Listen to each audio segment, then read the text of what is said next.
Olá, hoje eu quero falar um pouco sobre fazer discípulos. Eu sei que muito provavelmente você já ouviu isso de diversas pessoas, de diferentes pregadores, enfim. E que pode ser meio clichê essa palavra.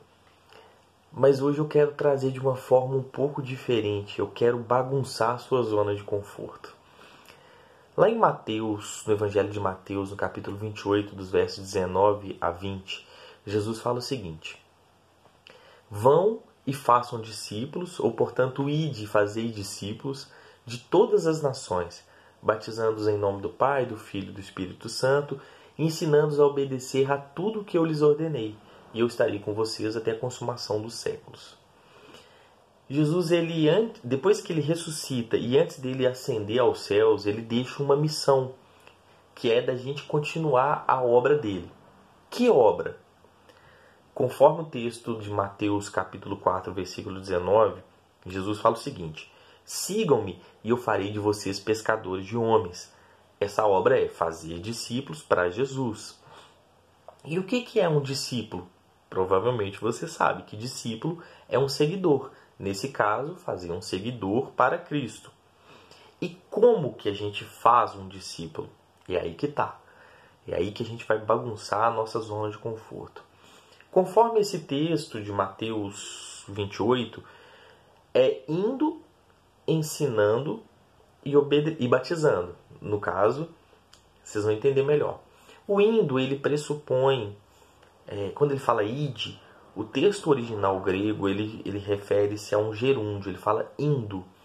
Quando a gente fala indo, esse tempo verbal, ele indica que você, enquanto você vive, você está indo. Não necessariamente em uma missão específica. Eu vou para a África, eu vou tal.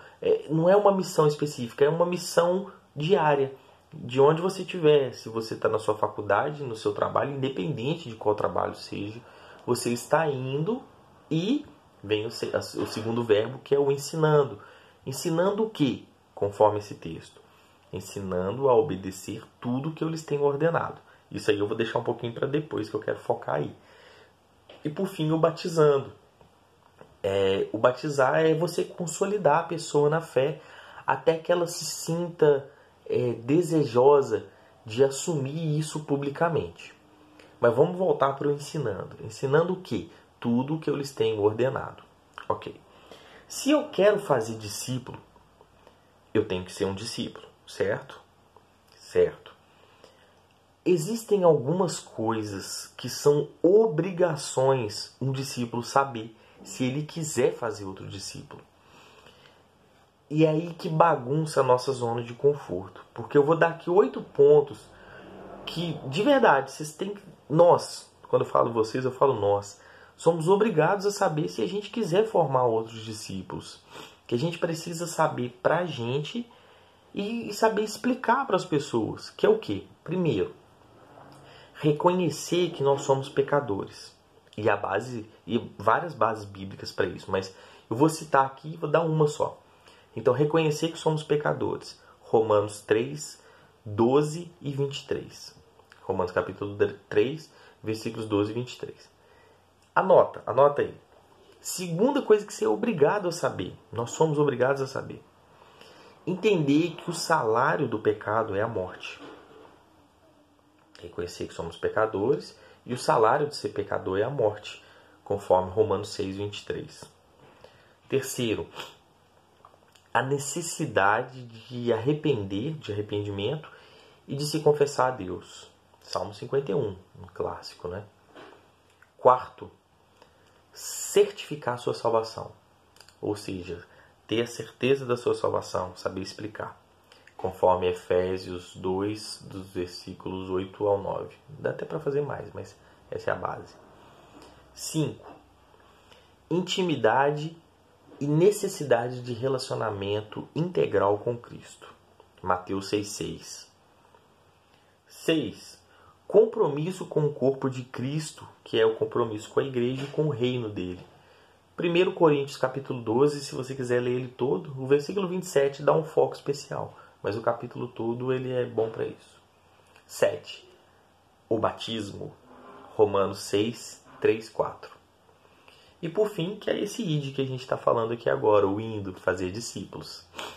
Deus ele nos passa de pecadores destituídos da sua glória, condenados a inferno, condenação eterna, nos transporta desse reino de trevas para o reino de luz e nos dá essa possibilidade de continuar a obra de Jesus, que é o id, que é uma responsabilidade prazerosa. Tem um texto de Ezequiel 3 que ele sempre mexe comigo e bagunça a minha zona de conforto, que ele fala o seguinte: quando eu disser um ímpio que ele vai morrer e você não advertir, você não dissuadi-lo dos seus maus caminhos para salvar a vida dele, ele morrerá por sua iniquidade, mas para mim você será responsável pela morte dele. Se porém você advertir o ímpio e ele não se desviar de sua impiedade ou dos seus maus caminhos, ele morrerá na iniquidade dele, mas você estará livre dessa culpa. Também quando um justo se desviar da justiça e fizer o mal, e eu puser uma pedra de tropeço diante dele, ele morrerá. E uma vez que você não o advertiu, ele morrerá pelo pecado que cometeu. As práticas justas dele não serão lembradas.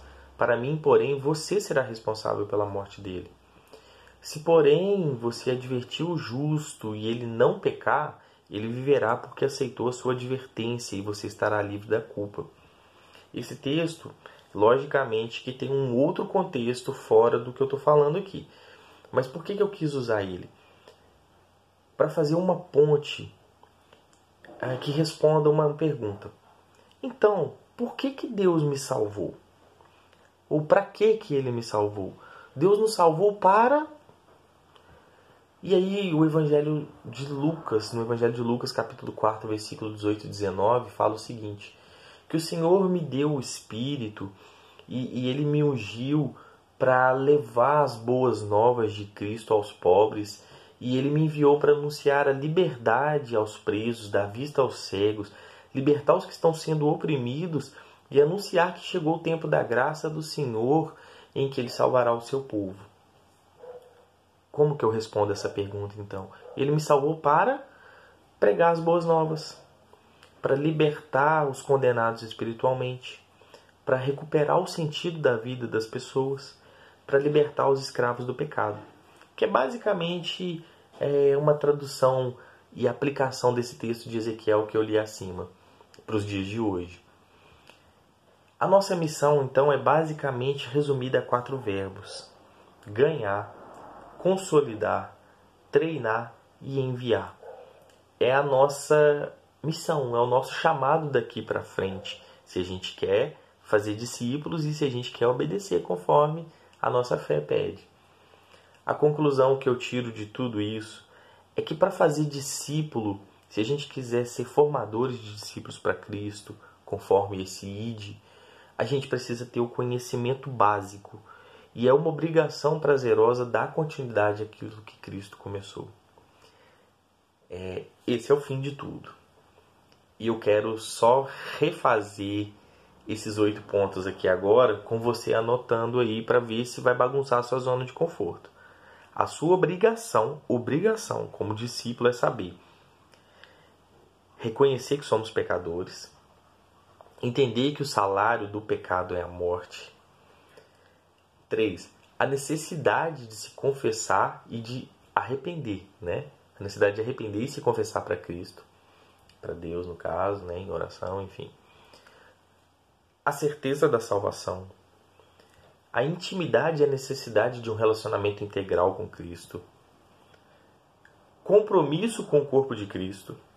Batismo e fazer discípulos. Essa é a missão de todo discípulo, tá bom? Deus abençoe com essa palavra.